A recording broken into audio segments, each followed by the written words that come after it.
ಹಿರಿಯ ನಟ ಡಿಂಗ್ರಿ ನಾಗರಾಜ್ ಅವರು ದೂರವಾಣಿ ಸಂಪರ್ಕದಲ್ಲಿದ್ದಾರೆ. ಸರ್ ನಮಸ್ತೆ ಸರ್.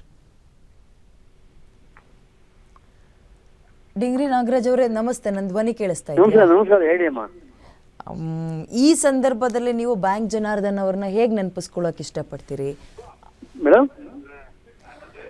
ಬ್ಯಾಂಕ್ ಜನಾರ್ದನ್ ಅವರ ಅಗಲಿಕೆ ಯಾವ ರೀತಿ ನೋವು ಮತ್ತು ತುಂಬಲಾರದ ನಷ್ಟ ಸ್ಯಾಂಡಲ್ವುಡ್ಗೆ ಹೇಗೆ ನೆನಪಿಸ್ಕೊಳ್ಳೋಕೆ ಇಷ್ಟಪಡ್ತೀರಿ ಸರ್? ಅವನ ಈ ಜನ್ಮದಲ್ಲಿ ನಾವು ಮರೆಯಕ್ಕಾಗಲ್ಲ ಅಲ್ವಾ? ಯಾಕಂದ್ರೆ ನನಗೂ ಅವ್ರಿಗೂ ಒಂದು 40 ವರ್ಷದಿಂದ ಗಳಿಸಿಕೊಂಡಿದ್ದ ಸ್ನೇಹ. ಅವ್ನು ಫಸ್ಟ್ ಇಂಡಸ್ಟ್ರಿ ಬಂದಾದ್ಮೇಲೆ ನಮ್ಮ ಟ್ರೂಪ್ ಪಾರ್ಟಿ ಸೇರಿಸ್ಕೊಂಡೆ. ನನಗಂಡ ಬಡಬಂಡ, ಚಿನ್ನದ ಗೊಂಬೆ, ಮಂಗಳಾನಂತಿಗೆ, ಹೀಗೆ ಮತ್ತೆ ಹಾಸ್ಯ ಕಾರ್ಯಕ್ರಮ ಎಲ್ಲರಿಗೂ ಪಾಠ ಮಾಡಿಸ್ತಾ ಇದ್ದೆ. ಹಂಗಾಗಿ ಅವನಿಗೂ ನಮ್ಗೂ ಬಹಳ ಹತ್ತಿರ ಸಂಬಂಧ ಮಾಡ್ತು. ಬಹಳ ವರ್ಷದಿಂದ ನಾವಿಬ್ಬರು ದೋಸ್ತುಗಳು. ಈಗ 2 ವರ್ಷದಿಂದ 3 ವರ್ಷ ಅವ್ನು ಪಾಠ ಮಾಡಕ್ ಆಗ್ತಾ ಇಲ್ಲ. ಅವ್ನಿಗೆ 2-3 ಸತಿ ಆಕ್ಸಿಡೆಂಟ್ ಮಾಡಿ ಕಾಲಿನಲ್ಲಿ ನರ ಎಲ್ಲ ತೆಗ್ದಿದ್ರಲ್ಲ, ಹಂಗಾಗಿ ಅವ್ನು ನಿಂತ್ಕೊಳಕ್ ಆಗ್ತಿಲ್ಲ. ಏನೇನು ಅನಾರೋಗ್ಯ ಇತ್ತು ಸರ್ ಅವ್ರಿಗೆ? ಒಂದ್ ಕಡೆ ಹೃದಯದ ಸಮಸ್ಯೆ ಅಂತ ಇದ್ರು, ಮತ್ತೆ ಏನೇನಿತ್ತು ಸರ್? ಅವ್ನಿಗೆ 2-3 ವರ್ಷ ಮುಂಚೆಯಿಂದಾನು ಹೃದಯ ಸಮಸ್ಯೆನೆ. ಹಾರ್ಟ್ ಇದಾಗಿತ್ತು. 2-3 ಸತಿ ಆಂಜಿಯೋಗ್ರಾಮ್ ಆಗಿತ್ತು. ಈ ಕಾರಿನಲ್ಲಿ ನರ ಎಲ್ಲ ತೆಗೆದು ಅಲ್ಲಿ ಜೋಡಣೆ ಮಾಡಿದ್ರಲ್ಲ, ಹಂಗಾಗಿ ಅವ್ನು ವೆಯ್ಟ್ ಜಾಸ್ತಿ ಆಯ್ತು. ವೆಯ್ಟ್ ಜಾಸ್ತಿ ಆದ್ಮೇಲೆ ಅವ್ನು ನಿಂತ್ಕೊಳಕ್ ಆಗ್ತಿಲ್ಲ. 2-3 ವರ್ಷದಿಂದ ಪಿಕ್ಚರ್ ಇಂಡಸ್ಟ್ರಿ ದೂರ ಆಗೋಗ್ಬಿಟ್ಟಿದ್ದಾನೆ. ಈಗ ಇಬ್ರು ಸರ್ ಅದೆಷ್ಟು ಸಿನಿಮಾಗಳಲ್ಲಿ ನಟಿಸಿರ್ಬೋದು ಸರ್ ನೀವಿಬ್ರು? ಹಲವಾರು ಸಿನಿಮಾಗಳನ್ನ ನೋಡಿದೀವಿ ನಿಮ್ ಕಾಂಬಿನೇಷನ್ ನಾವು. ಬಹಳ ನಾವು ನಾಟಕದಲ್ಲಿ ಬಹಳ ಸಿಕ್ಕಾಪಟ್ಟೆ ನಮ್ಮ ಇಬ್ಬರದ್ದು ಕಾಂಬಿನೇಷನ್ ಚೆನ್ನಾಗಿರುತ್ತೆ.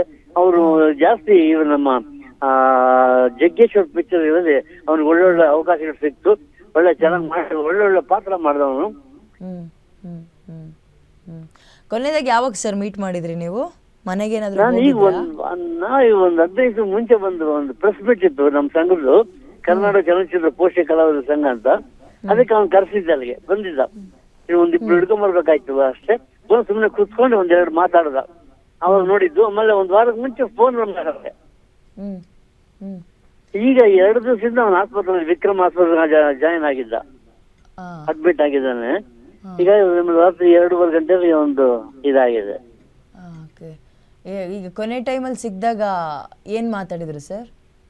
ನಾವು ಹಿಂಗೆ ತಮಾಷೆ ಏನೋ ಮಾತಾಡ್ತೀವ. ಅಂದ್ರೆ ಯಾಕ ಮೊದಲು ಏನಪ್ಪ ಮನೆ ಮಾಡ್ಬಿಟ್ಟೆ ಕಡೆ, ಆ ಮನೆ ಮಾಡ್ಬಿಟ್ಟು ಬೇರೆ ಒಂದು ಫ್ಲಾಟ್ ಅಲ್ಲಿ ಇದ್ದೀನಿ, ನೀನ್ ಬಂದ್ರೆ ಬಾ ಫ್ಲಾಟ್ ಹತ್ರ, ಅಲ್ಲೇ ಬಾ, ಫೋನ್ ಮಾಡು, ನಾನು ಹೇಳ್ತೀನಿ ಅಂತಂದ. ಅಂದ್ರೆ ಇವಾಗ ಆ ಫ್ಲಾಟ್ ಹತ್ರ ಹೋಗ್ಬೇಕು, ಒಂದು ಬಾಡಿ ನೋಡಕ್ಕೋಸ್ಕರ ಅಲ್ಲಿಗೆ ಹೋಗ್ಬೇಕು ನಾನು ಈಗ. ಅಲ್ವಾ? ಎಂತ ದುಃಖ ನೋಡಿ, ಎಂತ ನೋವು.